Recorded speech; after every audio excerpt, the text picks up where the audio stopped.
नमस्कार, मैं हूं शम्स ताहिर खान और आप देख रहे हैं वारदात। ये फैसला कुछ कहता है। जी हां, अमूमन किसी सेलिब्रिटी या फिर ताकतवर लोग या उनके बच्चों को किसी मामले में पकड़ा जाता है तो ज़्यादातर लोग यही कहते हैं कि आसानी से छूट जाएंगे, ज़मानत तो मिल ही जाएगी। मगर अब वही लोग ये कह रहे हैं कि आर्यन के साथ कुछ ज़्यादा ही हो गया। और तो और कानून के जानकारों को भी यही लगता है। आर्यन की ज़मानत अर्जी को खारिज करते हुए अदालत ने क्या दलील दी है, आइए आपको तफसील से बताता हूं।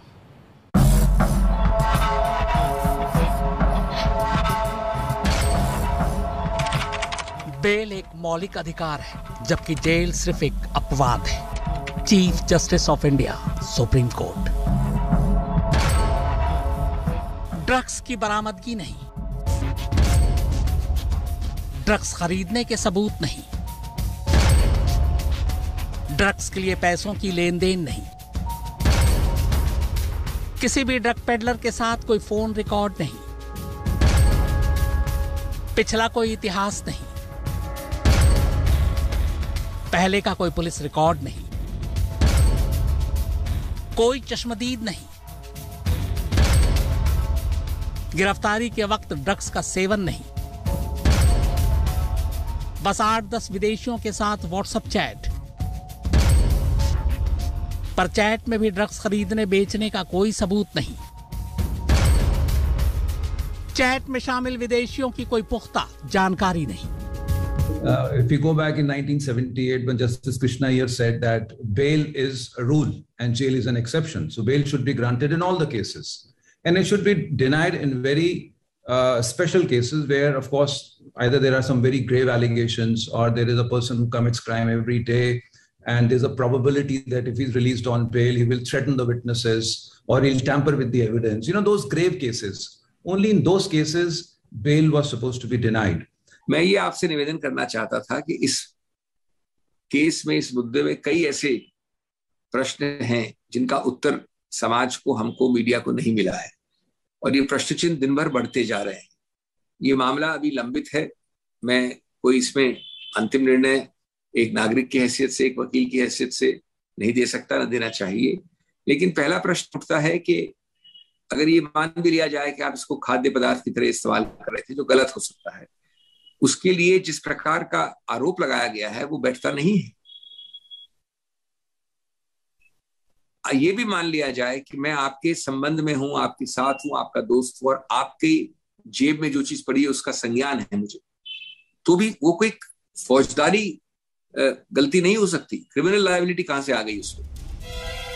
2 अक्टूबर की शाम जब आर्यन खान को 8 और लोगों के साथ एनसीबी ने हिरासत में लिया था, तब बहुत सारे लोगों का यही मानना था कि बड़े बाप का बेटा है, 1-2 दिन में बाहर आ जाएगा।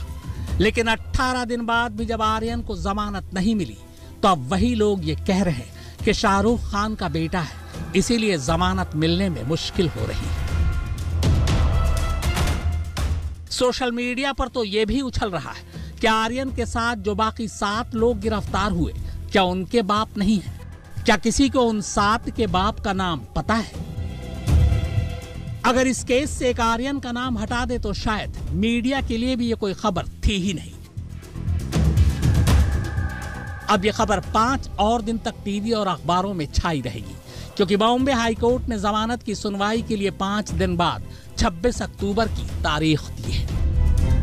कानून के जानकारों के मुताबिक पिछले कुछ वक्त से एक फैशन सा हो गया है, जो भी हाई प्रोफाइल केस जिसका मीडिया ट्रायल शुरू हो जाता है, उस केस में अमूमन निचली अदालत कोई रिस्क नहीं लेती, और ज्यादातर मामलों में जिनमें जमानत दी भी जा सकती है, या तो वो जमानत खारिज कर देती है या फिर केस के फैसले के दौरान अधिकतम सजा सुना देती है।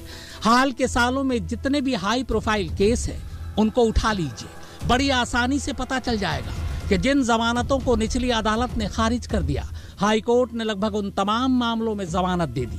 आर्यन की जमानत खारिज करने के निचली अदालत के फैसले पर कानून के जानकार कई बिंदुओं पर सवाल उठा रहे हैं। फैसले पर सवाल उठाना अदालत की अवमानना नहीं है। अगर ऐसा होता तो फिर अदालत के फैसले को ऊपरी अदालतों में चुनौती नहीं दी जाती। ऊपरी अदालतों में लोग तभी जाते हैं जब वो निचली अदालत के फैसले से सहमत नहीं होते। इस फैसले के जिन बिंदुओं को लेकर कानून के जानकार सवाल उठा रहे हैं, उस पर जाने से पहले आइए आपको आर्यन, अरबाज और मुनमुन की जमानत अर्जी खारिज करने वाले स्पेशल जज वीवी पाटिल का वो फैसला दिखाता हूँ। 18 पन्नों के इस फैसले की कॉपी आज तक के पास है। स्पेशल जज वीवी पाटिल ने जमानत खारिज करने की जो वजह दी वो उनके फैसले में कुछ इस तरह है।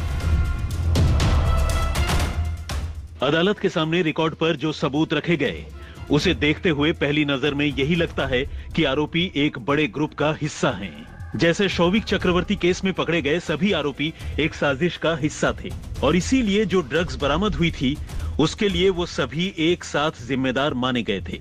एक केस में हर आरोपी को एक दूसरे से अलग अलग नहीं किया जा सकता। जैसा कि रिया चक्रवर्ती के मामले में बताया गया कि एनडीपीएस एक्ट के सारे अपराध गैर जमानती हैं। एनडीपीएस एक्ट की धारा 37(1)(b)(2) के साथ सीआरपीसी या फिर किसी और कानून की धाराएं साथ लगी हों तो जमानत के मसले पर इन पर गौर करना भी जरूरी है। एनडीपीएस एक्ट की धारा 37 के मामले में जमानत तभी दी जा सकती है जब ये भरोसा हो कि आरोपी दोषी नहीं है और जमानत पर रहने के दौरान कोई और अपराध नहीं कर सकता। कहने का मतलब ये कि जमानत पर फैसला लेने से पहले सिर्फ अपराध की गंभीरता ही नहीं बल्कि आरोपी का पिछला रिकॉर्ड, उसके सबूत नष्ट करने की आशंका जैसे मसलों पर विचार किया जाना जरूरी है। जैसा कि एएसजी ने अपनी दलील में कहा है, आर्यन का कोई क्रिमिनल रिकॉर्ड तो नहीं है, लेकिन व्हाट्सएप चैट से पता चलता है कि वो गैर कानूनी ड्रग संबंधी गतिविधियों में शामिल है। एनसीबी ने कहा कि चूंकि सभी आरोपी प्रभावशाली बैकग्राउंड से हैं, इसीलिए अगर इन्हें छोड़ा गया तो ये सबूतों से छेड़छाड़ भी कर सकते हैं। एनसीबी के मुताबिक आर्यन के ऐसे विदेशियों से संबंध हैं जो अंतर्राष्ट्रीय ड्रग नेटवर्क का हिस्सा लगते हैं। फिलहाल ऐसे लोगों के क्रिमिनल रिकॉर्ड की छानबीन जारी है। पूछताछ में अब तक आर्यन ने उन लोगों के नाम नहीं बताए हैं। ये नाम सिर्फ आर्यन ही बता सकता है। कुल मिलाकर व्हाट्सएप चैट को देखकर पहली नजर में ये कहा जा सकता है कि आर्यन नियमित रूप से ड्रग से जुड़ी गतिविधियों का हिस्सा रहा है। इसीलिए आर्यन, अरबाज और मुनमुन पर लगे इल्जाम गंभीर किस्म के हैं और जमानत के लायक नहीं है। जो तथ्य सामने रखे गए हैं उसके मुताबिक आरोपियों पर एनडीपीएस एक्ट की धारा 29 लगती है, साथ ही धारा 37 भी लगती है। ऐसे में फिलहाल ये नहीं लगता कि इस मामले के आरोपी बेगुनाह हैं। साथ ही ये भी नहीं लगता कि अगर ये जमानत पर होंगे तो फिर ऐसा अपराध नहीं करेंगे। और इसीलिए इन तमाम बातों के मद्देनजर आरोपी नंबर 1 यानी आर्यन, आरोपी नंबर 2 अरबाज और आरोपी नंबर 3 मुनमुन की जमानत की अर्जी खारिज की जाती है। वीवी पाटिल, स्पेशल जज, NDPS, city civil and sessions court, Greater Mumbai. Aryan Khan को एनसीबी के ड्रग्स के केस में जमानत मना कर दी। 3 मुख्य कारण दिए थे सेशंस कोर्ट ने आर्यन खान को यह जमानत ना देने के। पहला, उन्होंने ये बोला कि हालांकि आर्यन खान पर खुद कोई ड्रग्स रेड के दौरान नहीं प्राप्त हुए थे, पर उनके जो मित्र उनके साथ वहां मौजूद थे क्रूज पे, अरबाज मर्चेंट, उनके पास छोटी मात्रा में ड्रग्स अवेलेबल हैं, ये बात आर्यन खान को मालूम थी। दूसरा, सेशंस कोर्ट ने ये बोला है कि क्योंकि ये पूरी इन्वेस्टिगेशन अभी जारी है और खत्म नहीं हुई है, तो ऐसे वक्त पे आरोपियों को बाहर जमानत पे छोड़ना ऐसा हो सकता है कि कुछ एविडेंस के साथ इस पूरे केस में छेड़खानी की जाए। और तीसरा और सबसे जरूरी, सेशंस कोर्ट ने ये बोला है कि ये जो एनसीबी व्हाट्सएप चैट्स आर्यन की अदालत के सामने लाया है, उन व्हाट्सएप चैट से ये जाहिर होता है कि आर्यन खान अक्सर ड्रग डीलर्स और ड्रग पेडलर्स से व्हाट्सएप के थ्रू बात किया करते थे और उनसे टच में थे। तो इस फैसले के मुताबिक आर्यन की जमानत खारिज होने की 3 सबसे बड़ी वजह है। पहली, इस केस में पकड़े गए बाकी आरोपियों के साथ ड्रग्स खरीदने की साजिश में शामिल होना। दूसरी, वो व्हाट्सएप चैट जो आर्यन ने कुछ विदेशियों के साथ किए। तीसरी, वॉलेंटरी स्टेटमेंट। हालांकि कानून के जानकारों की माने तो इन तीनों वजहों पर भी बहस हो सकती है। जानकारों के मुताबिक क्रूज पर से कुल 8 लोग पकड़े गए थे। इनमें आर्यन और अरबाज को एक साथ पकड़ा गया था, बाकी 6 को अलग अलग। एनसीबी अभी तक आर्यन और अरबाज का इन बाकी 6 लोगों के साथ कोई लिंक नहीं जोड़ पाई है। बाकी 6 लोगों को ये दोनों जानते हैं, इसके भी अब तक कोई सबूत नहीं मिले हैं। यहाँ तक कि आर्यन के व्हाट्सएप चैट में भी इन 6 लोगों का कोई जिक्र नहीं है। ऐसे में ये दोनों किसी बड़ी साजिश का हिस्सा इन लोगों के साथ कैसे हो सकते हैं? यहां पर एक साजिश, कॉन्स्पिरेसी का आरोप है, और सिर्फ ऐसे व्हाट्सएप्स जिनका कोई पारदर्शी रूप से सामने प्रकाशन नहीं है, शायद चुन चुन के WhatsApp number 1, WhatsApp number 11, WhatsApp number 18, WhatsApp number 80 को दिखा के उसकी एक कहानी बनाई गई है। इससे कहा ये अगर साबित हो तो ऐसे प्रकाशित होने चाहिए, जो डिफेंस है उनकी तरफ से उनको मिलने चाहिए वो व्हाट्सएप, जिससे मालूम पड़ता है कि मैं आपके साथ मिलकर ट्रेडिंग प्रमोट कर रहा हूं इसकी, या मैं खरीदारी इस व्यापक रूप से कर रहा हूं जिससे कि समाज में ये फैल रहा है। जिन विदेशियों के साथ व्हाट्सएप चैट का जिक्र है और अदालत ने भी अपने फैसले में उसका जिक्र किया है, वो चैट कितना पुराना है और चैट में शामिल वो विदेशी कौन है, पिछले 20 दिनों में एनसीबी इसका कोई पता नहीं लगा पाई है। अदालत ने अपने फैसले में आर्यन के वॉलंटरी स्टेटमेंट का भी जिक्र किया है, जिसमें वो ड्रग्स लेने की बात कह रहा है। हालांकि उसने ड्रग्स के कारोबार में शामिल होने की बात से साफ इनकार किया। तूफान Singh versus state of Tamil Nadu के केस में 2020 में सुप्रीम कोर्ट ने एक फैसला सुनाया था। फैसला ये था कि एनडीपीएस एक्ट 67 के तहत दिया गया वॉलंटरी बयान अदालत में मान्य नहीं होगा, क्योंकि एनसीबी के अफसर भी पुलिस ही जैसे हैं और पुलिस हिरासत में दिया गया बयान अदालत में मान्य नहीं होता। अब ऐसे में कानून के जानकार ये सवाल उठा रहे हैं कि आर्यन के वॉलंटरी बयान को अदालत कैसे मान सकती है, और मान भी ले तो फिर आधा क्यों, ये क्यों नहीं माना कि वो ड्रग का कारोबार नहीं करता। The case in hand today, it's a case where, of course, there is no recovery from the individual concerned, and there is no evidence of consumption except what we have heard in the newspapers is that there are some WhatsApp chats on the basis of which the NCB is now coming to a conclusion that he was a habitual consumption. He used to do habitual, used to get involved in habitual consumption of the drugs.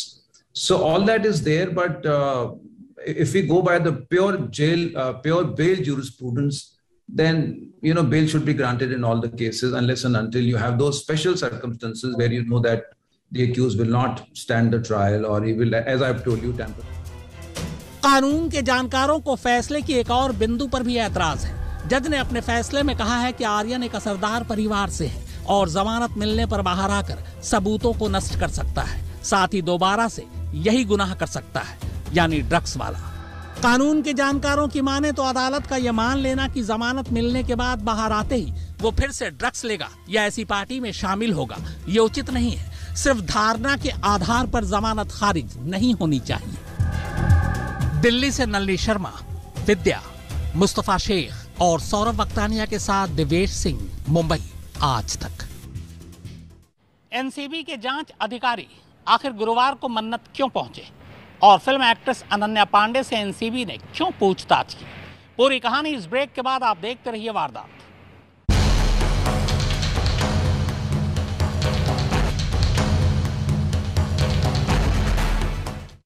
Cruise drugs मामले की जांच कर रहे NCB के जांच अधिकारी गुरुवार को अचानक मन्नत पहुंचे। सूत्रों के मुताबिक एनसीबी के जांच अधिकारी आर्यन के बारे में जानकारी जुटाने के लिए वहां गए थे। वो आर्यन की मेडिकल हिस्ट्री, उसके खर्चे, विदेशी दौरे, ये सब कुछ जानना चाहते थे। इसके साथ ही एनसीबी की टीम ने गुरुवार को ही फिल्म एक्ट्रेस अनन्या पांडे से भी करीब 2 घंटे तक पूछताछ की। अनन्या पांडे को शुक्रवार 11 बजे दोबारा पूछताछ के लिए बुलाया गया है।